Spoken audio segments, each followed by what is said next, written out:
Hi Year 4, today we are going to plan and prepare to write a diary about our experiences in lockdown. And before we can write a diary, we need to know some of the key features and what are the success criteria so that we can write a really good diary. So we're going to start by looking at a few different diaries today. You've had a look at a few examples from Anne Frank. This is a book by Michael Morpurgo. It's called Out of the Ashes, and although it is a fictional book, it is based on real life events of the foot and mouth outbreak that was affected all of Britain and quite a lot of Devon, and where some people were confined, they were locked down in their farms. And this is how Becky Morley, the character, writes her diary. So she starts on Thursday, the January the 11th, with both my New Year's resolutions have been broken. It's 10 days since I wrote a word in my diary, and Mum and I are still not getting on at all. Now come my excuses. I didn't write in my diary, partly because I couldn't think of much to write about, and partly because Mum kept pestering me to do it.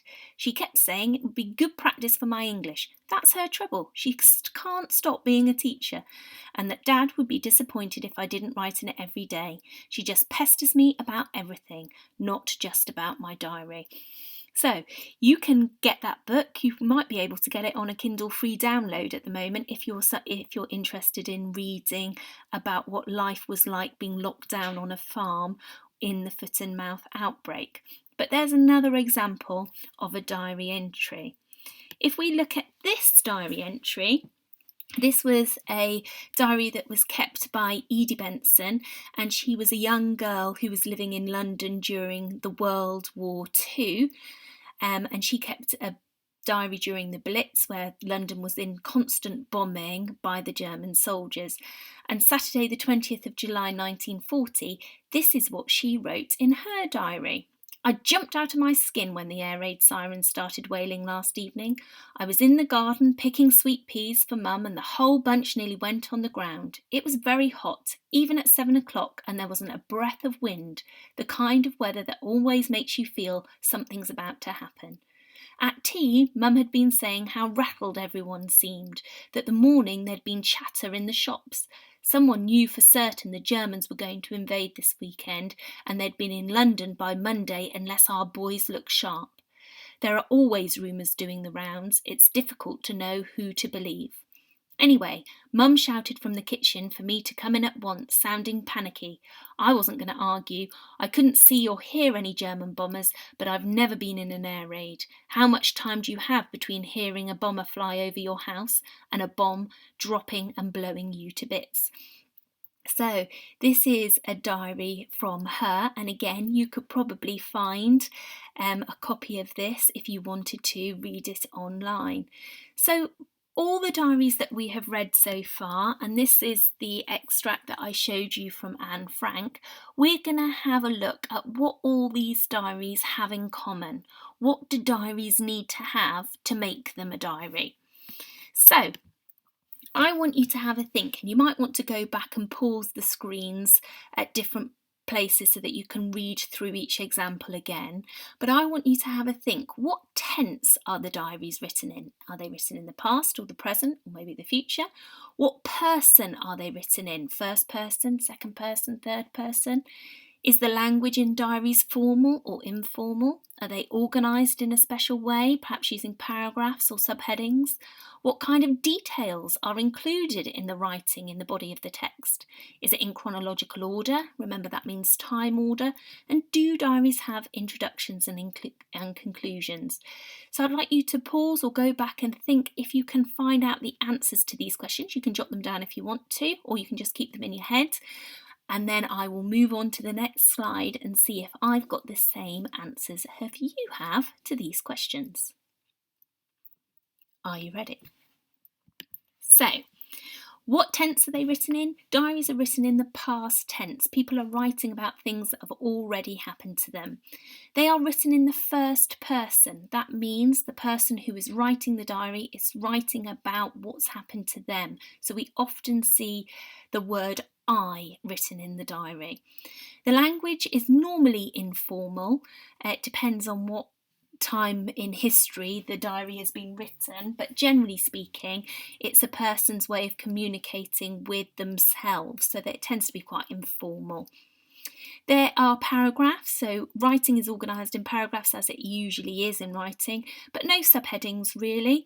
Details that people include in their diary, it's up to them, but generally speaking, it's the main events of the day and their feelings about them. So we don't really want to have lots of diaries about what you ate for breakfast, then you cleaned your teeth, then you went outside. It's the main exciting events of the day with your response and feelings to them.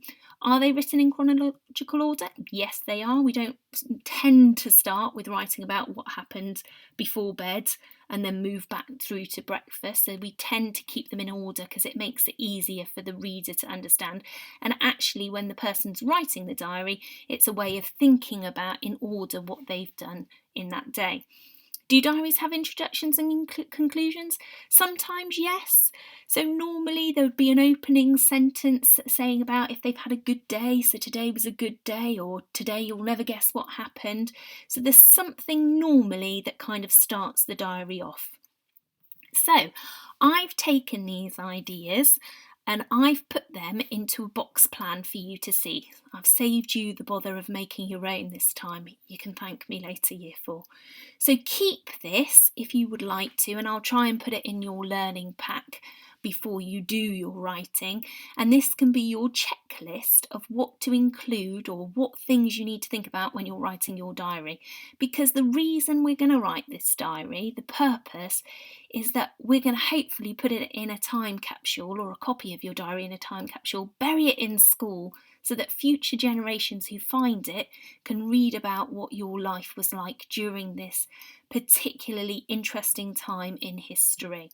A bit like how we're reading about Anne Frank, even though it's documenting her life from years ago, and we're reading about Edie Benson, who lived through the World War II when she was about your age. So it's a way in which people can find out what your life was like.